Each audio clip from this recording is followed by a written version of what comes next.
Welcome to Agri-Pulse Newsmakers, where we aim to take you to the heart of ag policy. I'm Spencer Chase. Our guest this week is House Ag Appropriations Subcommittee Chair Andy Harris, who joins us to discuss debt ceiling legislation and the appropriations process. But first, here's this week's headlines. Members of the House Ag Committee heard from producers across the country about the language they want to see in the upcoming Farm Bill. House Ag convened a listening session Monday in Florida before a lengthy two-part hearing on Capitol Hill Wednesday. Farm groups pressed for a wide variety of tweaks, and while there was no clear consensus across the spectrum of commodity groups, there was plenty of support for an improved safety net. Meanwhile, negotiations to raise the nation's debt ceiling are poised to have major implications for the next Farm Bill. House Ag Committee Chairman Glenn G.T. Thompson indicated this week he may try to tighten Supplemental Nutrition Assistance Program eligibility rules through the Farm Bill if Republicans can't address the work requirement issue in a debt limit deal with President Joe Biden. Democrats have indicated they will not accept cuts to the program, and Senate Ag Chair Debbie Stabenow says she wants SNAP policies to be debated in the Farm Bill, not the debt ceiling talks. But the biggest news of the week was on the floor of the House of Representatives, where Speaker Kevin McCarthy's debt ceiling bill passed Wednesday night. The bill originally included language to strip certain biofuel industry tax credits, but those provisions were removed to address the concerns of several Midwest lawmakers. The bill formalizes an opening offer from House Republicans in negotiations with the White House and Senate Democrats, so changes are certain to come before an agreement can be reached. The bill's work requirement language and stripping of Inflation Reduction Act clauses could be the first things Democratic leaders will want on the chopping block. So we asked House Ag Appropriations Subcommittee Chair Andy Harris, why start negotiations with this kind of offer? Well, the first thing is, of course, the president has said he's not willing to negotiate until we show what our proposal would be. I think that's not a reasonable position, but that's the position he took. So we gave him our negotiating position. Now he has no excuse not to negotiate. Hopefully he comes to the table and negotiates in good faith, realizing that, in fact, as many members, even during the debate on the floor yesterday, said, well, no, pass the clean debt ceiling and trust us, we can negotiate spending issues. Well, let's just accelerate that. Let's just do them both together at the same time. Hopefully, a majority agree that this is what we have to do. Should Americans be worried about a default? I don't think at all. I think, honestly, to be honest with you, we believe the Treasury Secretary has the ability to prioritize American sovereign debt payments. That's really what a default is. If somebody's a little late on paying a contract, we don't think that's the debt referred to in the Constitution. So we think that the Treasury Secretary has all the tools. We have plenty of revenue to pay, for instance, all our sovereign debt, to pay Medicare, to pay Social Security, to pay our men and women in uniform. Other things are what effectively we're borrowing money to do. So I think the Treasury Secretary could do it without, I think it's a threat that really isn't there. The Treasury Secretary has the ability to prioritize. From a work requirement standpoint, obviously language in the bill that the House passed this week on that subject, do you ultimately see this being addressed through debt ceiling negotiations or perhaps the upcoming Farm Bill? I think since the work requirements are not only for the SNAP program, they also cover Medicaid, they also cover TANF, the temporary aid to needy families.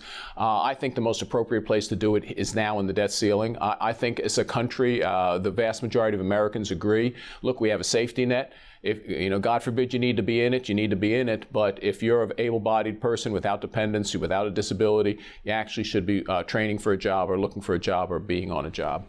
A number of people, including, Chairman Thompson of the Ag Committee, have also pointed out work requirements already exist in these programs. There's already text there. Why go this step further? In the SNAP program, for instance, the waiver process is way too lenient.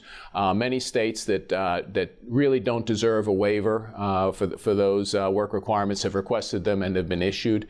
So we have to tighten up. Again, these requirements are mostly based on unemployment rates in states. We are at record low unemployment rates in the country. There is no state in the union that should be getting a waiver from a work requirement on SNAP, but they are. So we have to tighten up the requirements. We'll be right back with more from Chairman Harris right after this. Regenerative poultry production is a process by which nature can actually recapture and restore the energy that is being taken out of a space. Farm Credit helped Rahi build his dream of regenerative poultry farming and encouraging fellow immigrants to find community in agriculture. Nothing beats a farm. I'm just pursuing happiness. Learn more at farmcredit.com/beginning.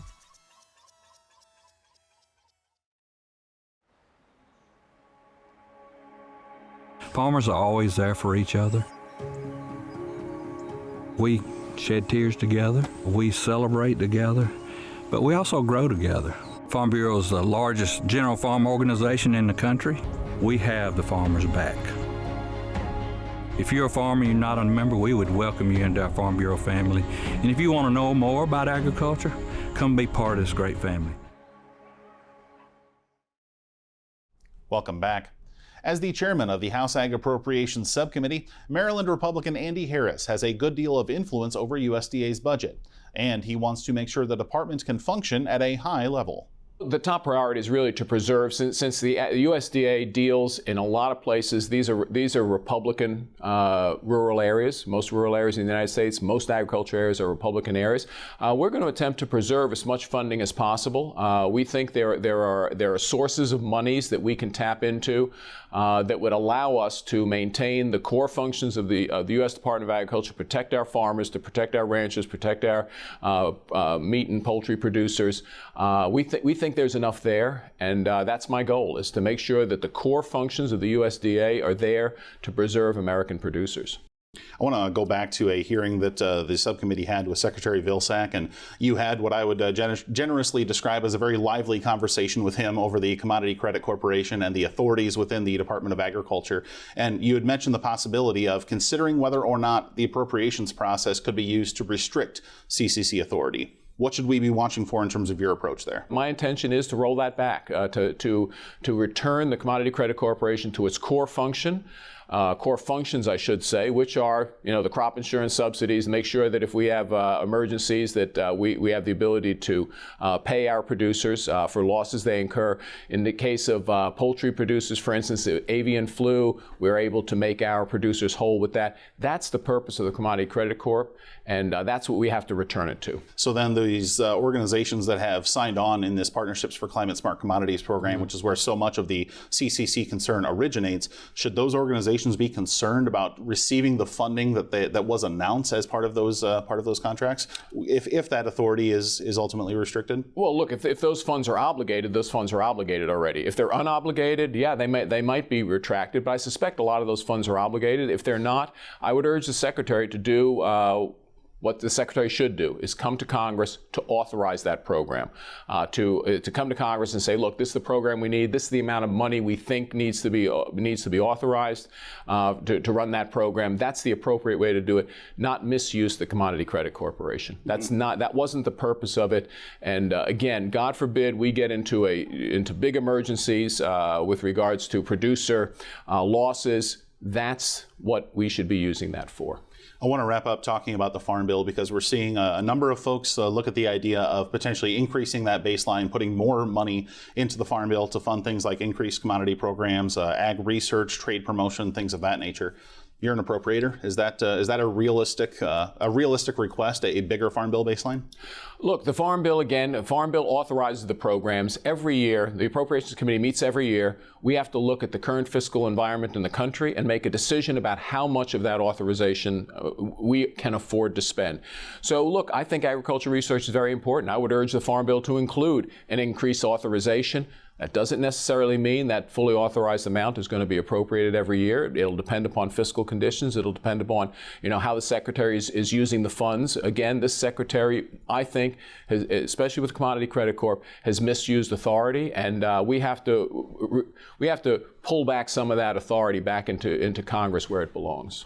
So then, but then looking at some of the very, the broad priorities that groups have submitted at this point, increases in reference prices on commodity programs. We talked about ag research, nutrition, obviously such a big part of the Farm Bill. Are you suggesting that the cuts and the increases that folks are pursuing need to come from within the bill itself? You're just not seeing the possibility for additional money? No, there could be monies coming from for instance, from the Inflation Reduction Act, so-called Inflation Reduction Act. Some of those monies could be used, rescinded and brought into the Farm Bill to pay for some of these things, because these programs are important. Research programs are important, crop insurance support. We have many important things in the Agriculture Appropriations Bill. But again, the Farm Bill is where we set the priorities, but every year the Appropriations Committee meets to determine how much of these we can afford. These are very valuable programs. The USDA, it's a perfect example. The USDA yesterday, I think, misused their communications department to attack Republicans by name on the USDA website. Well, I got to tell you, that's not an appropriate use of USDA money. That USDA money would be better spent supporting our farmers and producers than going after a political agenda at the U.S. Department of Agriculture. We just can't spend money that way. We have to be smart and support our producers. That's the purpose of the Farm Bill, not a political agenda.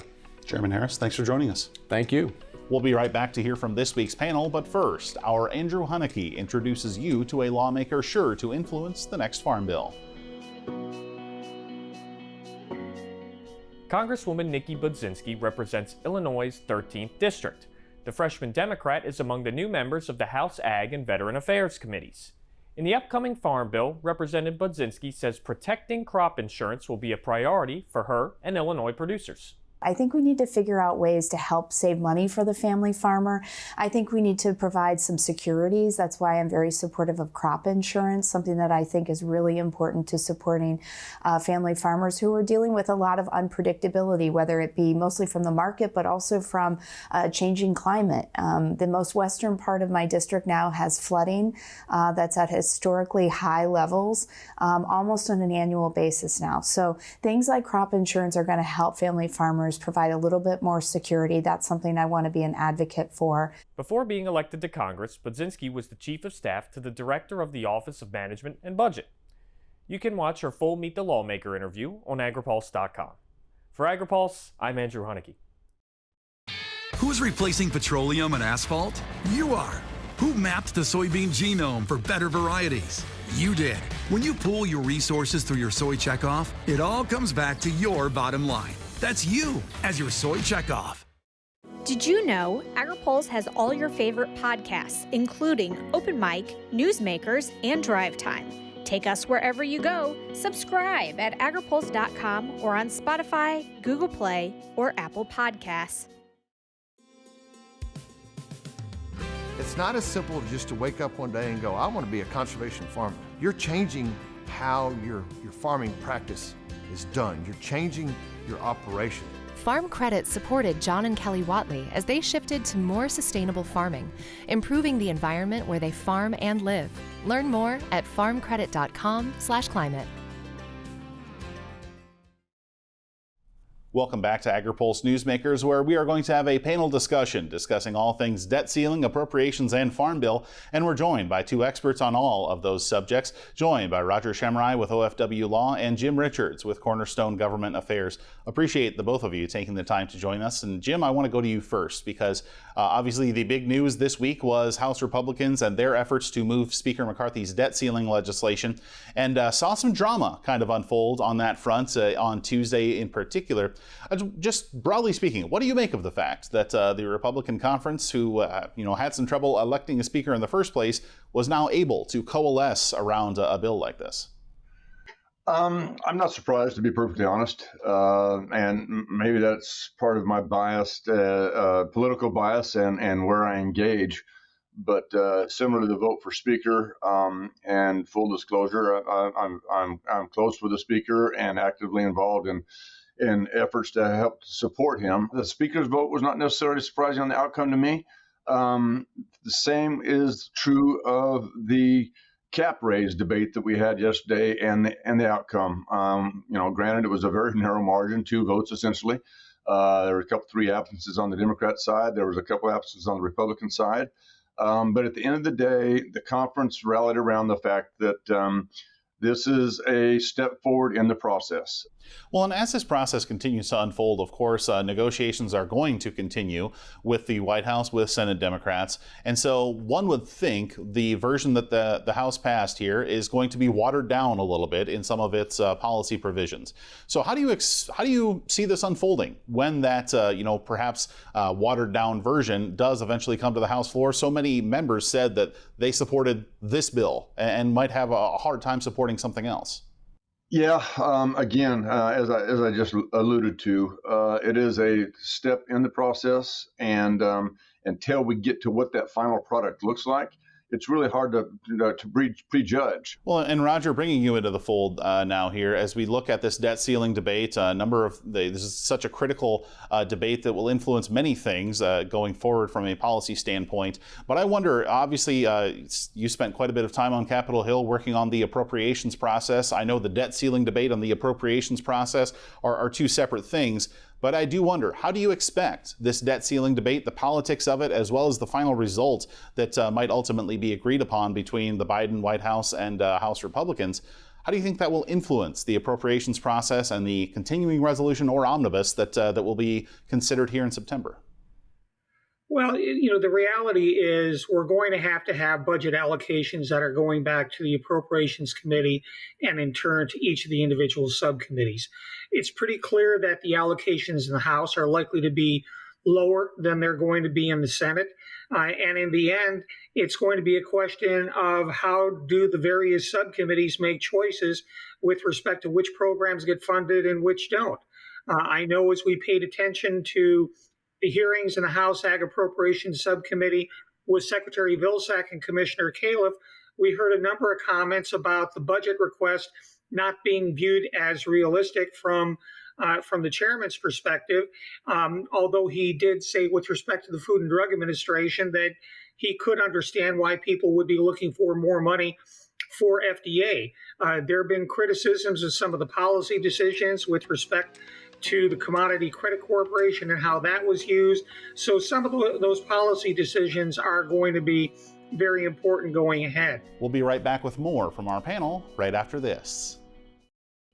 Who increased sales to Egypt 700%? You did. Who's the #1 protein in chicken feed? You are. When you pool your resources through your soy checkoff, it all comes back to your bottom line. That's you as your soy checkoff. Agriculture Future of America is a nonprofit building transformational leaders in food and agriculture. AFA prepares college students to join the workforce as innovative and engaged young professionals who will shape the future of agriculture. Head to agfuture.org to find out how you can get involved.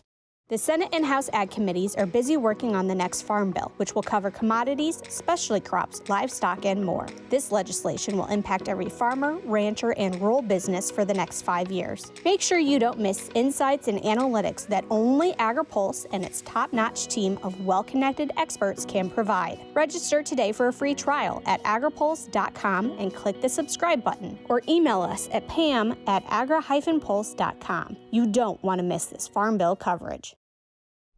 Welcome back. Roger Szemraj with OFW Law says the upcoming appropriations process is certain to include a number of policy provisions to watch in addition to the government funding levels. I know there have been some issues raised regarding the rules for the school meal program, which is a proposed rule right now. We don't know if that's going to happen, but if you start getting into putting policy riders limiting proposed rules, you actually risk shutting down the agency's ability to deal with responsible parties who want to see good changes in some of the regulatory activity. So yet to be determined, but always cautious about it. This week we did see also a lot of discussion about the work requirement language that was within the debt ceiling proposal offered by House Republicans. That was also, there's been legislation introduced to look at this through the Farm Bill. I say all of this to shift our conversation over to that Farm Bill and ask you, how do you expect the language in this proposal and the underlying GOP sentiment to ultimately affect the work requirement debate in this upcoming Farm Bill? Honestly, I think that the language that is in this bill is just a precursor for what we're likely to see going forward in terms of the Farm Bill. we've all heard now, and we've seen in past farm bills, that there's always a difference of opinion with respect to what the limitations are on the SNAP program. So that will be a key issue going ahead as the Farm Bill debate gets underway. I know we've seen on the Senate side, Senator Stabenow in particular saying that she doesn't want to see limitations on the program, and that there have been work requirements that are already in place. So there's always a question as to whether or not the new requirements are justified or they're just being overstepping what's already there. Jim, I want to wrap up the conversation with you and look at the Farm Bill, because as every week passes, we get closer and closer to the Farm Bill quote-unquote expiration. Of course, many of those programs will still be continued. The Congress could still pass an extension of the current language, but the powers that be still say they're very interested in passing a full 5-year Farm Bill on time. But understanding that time is getting short to actually do that, to mark up bills in both chambers, go to conference, and go to the president's desk, what do you anticipate would be the political fallout, if any, for House Republicans in the event that a Farm Bill ultimately is not passed in 2023? Well, I know G.T. Thompson is committed to trying to get a Farm Bill done on time. But if you look past over the last several years, whether it was Frank Lucas, where we had 3 go-arounds at it, unique challenges then, some of which we're going to face this time. The reality is, can they get it done? Yes. Is there an intention to get it done? Yes. Does Senator Stabenow, who's retiring, want to go out with a win? Absolutely. Does John Bozeman, as the ranking member in the Senate, want to get one done? Absolutely. The minority in the House? Absolutely. Are we looking at a baseline that's almost $500 billion higher than it was in the 2018 Farm Bill? Absolutely. When you throw in the $40 billion plus that was spent in the IRA, the Inflation Reduction Act, on agriculture programs, when you throw in the SNAP increase in the baseline due to what they did in the pandemic, plus the cost of the products due to inflation, it becomes problematic. When you throw in a relatively static Title I commodity support program, it becomes problematic. When you throw in very narrow majorities with different priorities for those said programs, it becomes problematic. But you've got highly capable members that want to get a job done and are intent on doing it, but numbers do have an impact, and they're going to be reflected in the overall debate, and it's going to be a challenge because of that. Well, will folks be generally pleased with what things look like here in the next couple of months as debt ceiling talks continue, as the appropriations process continues, and as Farm Bill deliberations continues? No shortage of things to watch in the ag policy realm. Roger, Jim, thanks for joining us to discuss them all. Thanks for having us. Thank you. We'll be right back with more Agri-Pulse Newsmakers, but first, our Andrew Hunnicky takes a look at a title of the Farm Bill sure to receive plenty of attention in the reauthorization process. Title VII in the Farm Bill is focused on research and extension. Funding for the title has been a major focus for many ag groups heading into Farm Bill reauthorization, mainly because investments in ag research have flatlined since the early 2000s. Public spending on ag research has declined by 30% during that time, and the number of scientists in public food and ag research has also fallen from 8,500 to 6,000. Heading into the next Farm Bill, Congress is being pushed for $8 billion in Farm Bill funding for ag research. In a March letter to Capitol Hill, a wide array of groups said U.S. food security is at stake, and China now spends twice as much as the United States on public ag research. Some of the new programs that were authorized in the 2018 Farm Bill include the Agriculture Advanced Research and Development Authority Pilot and Research Centers of Excellence at 1890 institutions. The 2018 Farm Bill also established new competitive research and extension grants for hemp research and indoor and urban agriculture. For Agri-Pulse, I'm Andrew Hunnicky. Register now for the 2023 Agri-Pulse Food and Ag Issues Summit in California. The event will offer participants a full day of presentations and panel discussions. You can hear from members of the California Legislature, food and agriculture leaders, along with industry experts and academics. The summit takes place on June 5th at the Sheraton Grand Sacramento and through our virtual experience. View the latest information and register today under the Events tab at agripulse.com. Looking closer, seeing further. That's how we do it. At Curious Plot, we're driven to find what's next for agriculture, animal care, and food. We stay curious because that's what it takes to grow understanding. That's how we plot strategies and tell stories that get results time after time. Marketing, communications, and consulting that look closer and see further. Curious Plot. We can't wait to help you tell your story. Thanks again for tuning in for another episode of Agri-Pulse Newsmakers. Before we let you go, here's what's on the horizon for the upcoming week. Members of the Senate Ag Committee will get together Tuesday and Thursday for a series of hearings focused on getting producer feedback on the farm safety net, risk management programs, and access to credit. And be on the lookout for our Sarah Wyans at the Western Ag Law Conference Thursday and Friday in Reno, Nevada. We'll have the latest farm policy news throughout the week on agripulse.com. For Agri-Pulse Newsmakers, I'm Spencer Chase. Have a good one. Newsmakers is a production of Agri-Pulse Communications. For more ag policy news, visit agripulse.com. You can also find our new content on YouTube and wherever you get your podcasts. Don't forget to follow Agri-Pulse and our correspondents on social media to get breaking news and more.